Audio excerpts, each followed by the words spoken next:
this evening. One of India's most influential and charismatic leaders, the one and only Sadhguru, global icon, an enigmatic monk who flies helicopters, who plays golf, and who can speak on wide range of issues concerning people, young and old. Sadhguru, welcome. We'll begin the conversation, but before that you will have a chant. Our conversation is beamed live on our group's news and entertainment channels and multiple digital platforms. Sadhguru, you can make your chant and your opening remarks to a very informed audience that we have with us this evening. Sadhguru. Hello. Namaskaram to everyone, Honorable Governor, Nikki and everyone else. When you say something, I'm not saying this because I sat here without understanding a single word. But when you say something in a language that you don't understand, it's best that it's explained to some extent. What's the chant about? Yeah. This is what we call is life. Hello, all of you, namaskaram. When we say life, what we're essentially talking about is a certain amount of time and a certain amount of life energy. Time and energy is all there is with our life. The rest is all in our heads.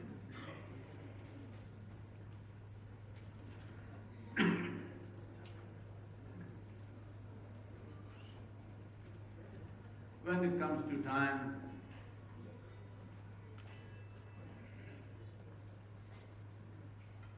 it's rolling for all of us at the same pace. Nobody is favored. I've been asking, people come and tell me, Sadhguru, it's such a long day for you. I said, I've been asking for a longer day and it never happened. Nobody ever gave me 1 minute more than 24 hours. So time is rolling for all of us at the same time, at the same pace. If you're joyful, it's going. If you're sad, it's going. If you're doing something, it's going. If you're doing nothing, it's going. If you're awake, it's going. If you're asleep, it's going. So as we sit here, whatever we will be thinking, what is ticking here is not time. What is ticking away is our life. As we sit here, in the last half an hour, all of us are 30 minutes closer to our grave. Hello? Hello? Yes. Are there some immortal people? I'm just checking. All are mortal people because I only talk to mortals. All are mortal? Yes. So we must understand in our life, we are never negotiating life and death. We are only negotiating little more time. Yes or no? So time is a cycle, as we know it. If the planet spins, we call it a day. The moon goes around, we call it a month. The planet goes around the sun, we call it a year. When the clock, one is a second, needle, another is an hour needle, minute needle, whatever. Everything is a question of cycles. Our idea of time has entered our minds only because of the cycles. So what is cyclical? Either if you learn to ride it, it will be a great joy. All of you can ride a bicycle, please. Hello? First time you rode a bicycle, what a joy. Hello? It was one of the greatest joys or no in your life. First time you got to balance and you started riding. Hello? Yes. I'm used to talking to live people. Just when you got to balance on 2 wheels and started riding, I don't know how early you did it, whenever you did it, was it one of the greatest joys? Because a cycle means something that goes round and round.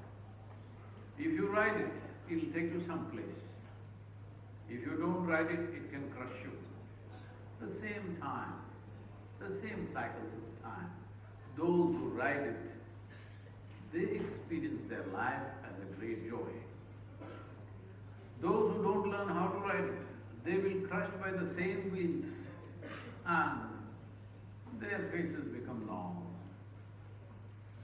Yeah, I want you to look at this.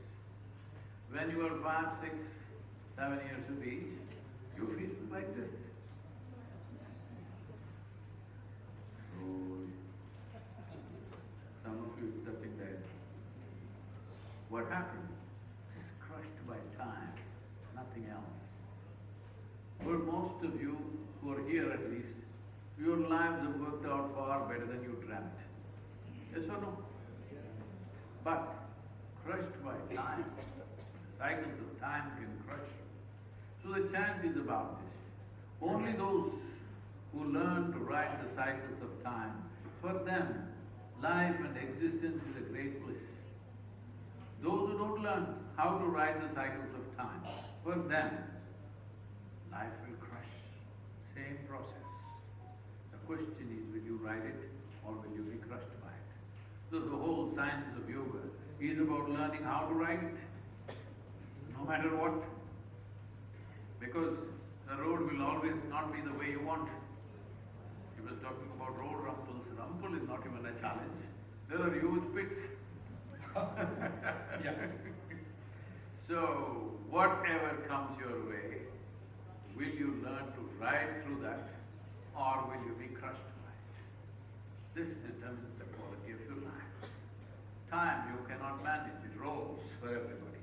But your energies you can manage. If you pitch up your energies in a certain way, what somebody can do in 10 years if you do it in 1 year? If both of you live for 100 years, in your profoundness of experience, it feels like you lived for 1,000 years in other people's experience. So, it is only a question of how intensely you fire up your life energies. The whole science of inner well-being is about this. If you charge this up in such a way that the experience of life is profound and activity is impactful, it is the only two things you have when it comes to life. Profoundness of experience and impactfulness of activity. Profoundness of experience means somebody may think love will give it to them, somebody may think knowledge will give it to them, somebody will think achievement will give it to them, somebody thinks money will give it to them, somebody thinks something else will give it to them. Alcohol, drugs. I want you to understand those who are going to the temple and those who are going to the bar, they have the same intent, but wrong process. Hello?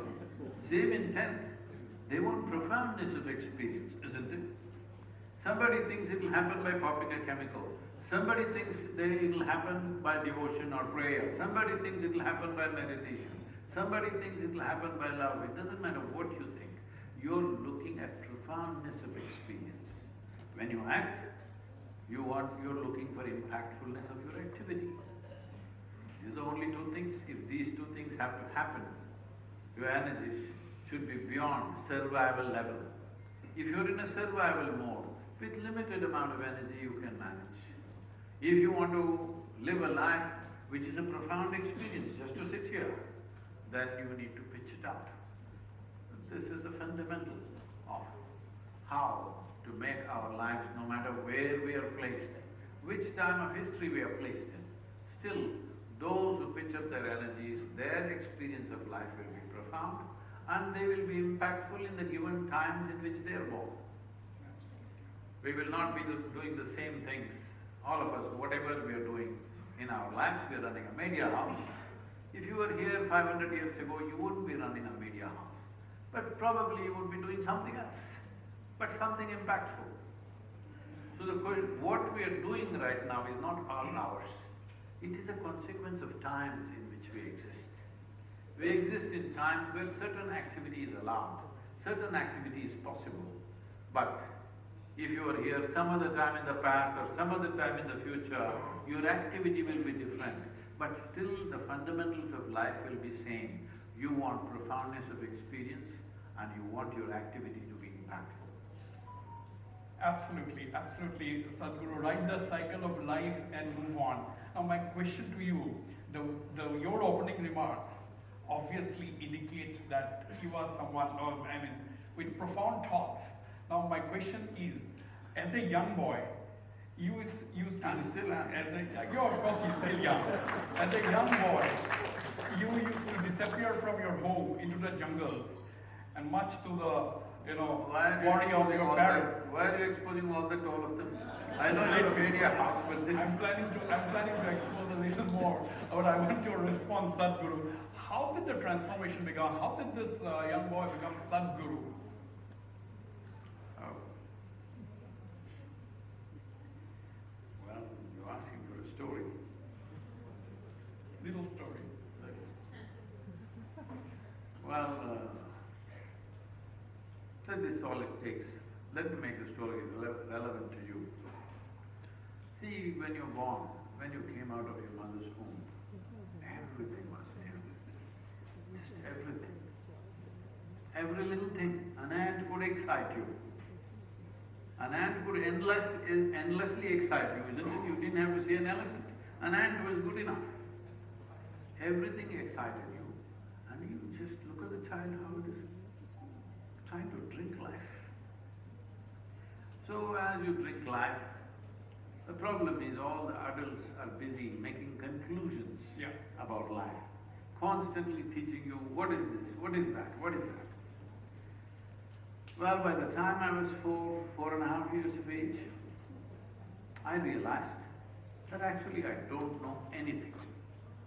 I don't know anything means I don't know anything at all. If you give me a glass of water, I don't know what is water. I know how to use it, but I don't know what it is. Actually, even today you don't know what it is. With all your science, you still do not know what one single atom is in this existence. You know how to use it, you know how to break it, you know how to fuse it, but you don't know what it is. So I know how to use water, but I don't know what it is. So I'm just staring at the water for hours. I find a leaf, and I'm looking at it 5–6 hours. If I sit up in my bed in the night, I'm just staring at the darkness for the whole night. My dear father was a physician. Started thinking, I need psychiatric evaluation. This boy is simply staring at something, looks like he's lost it. My problem is, I'm looking at this, I still don't know what it is. I'm not able to look at anything else. I'm only looking at it.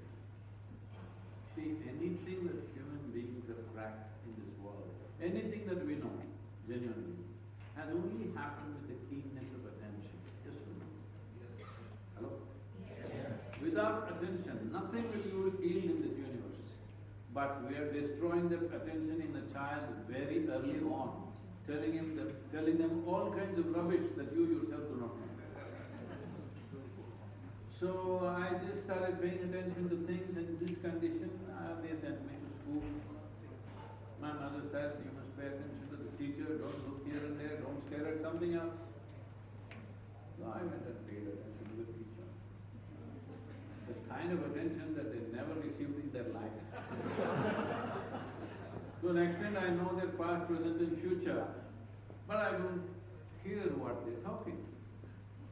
Initially I heard, it made some sense. Then I realized they're just making sounds, I'm making up the meaning. Even now, I just had that experience, they were talking in Assamese. For me, they were just making sounds. Even now, I'm only making sounds. Language is a conspiracy between two people. If somebody outside guest comes and you don't want them to know what you're talking, you shift to Assamese. Because language is a conspiracy. If I utter this sound, you make up that meaning in your head. I utter some other sound, you make up another meaning in your head. So, I saw that only I was making up the meaning, they were only making the sounds. I just listened to the sounds very carefully without making any meaning. After some time it became really amusing. A big smile spread on my face. They were not amused at all. So my schooling went like this, and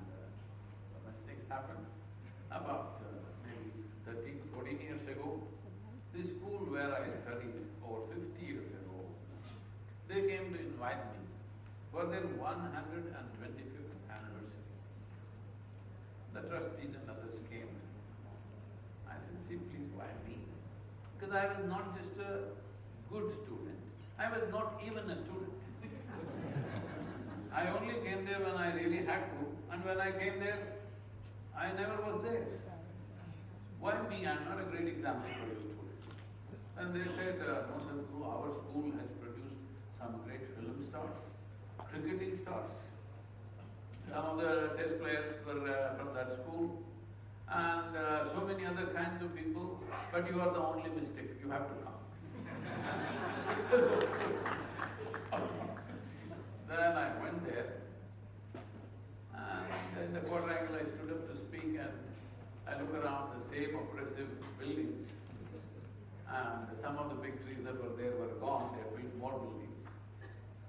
Then I looked in this direction, I saw this classroom, and I remembered, I was 12 years of age.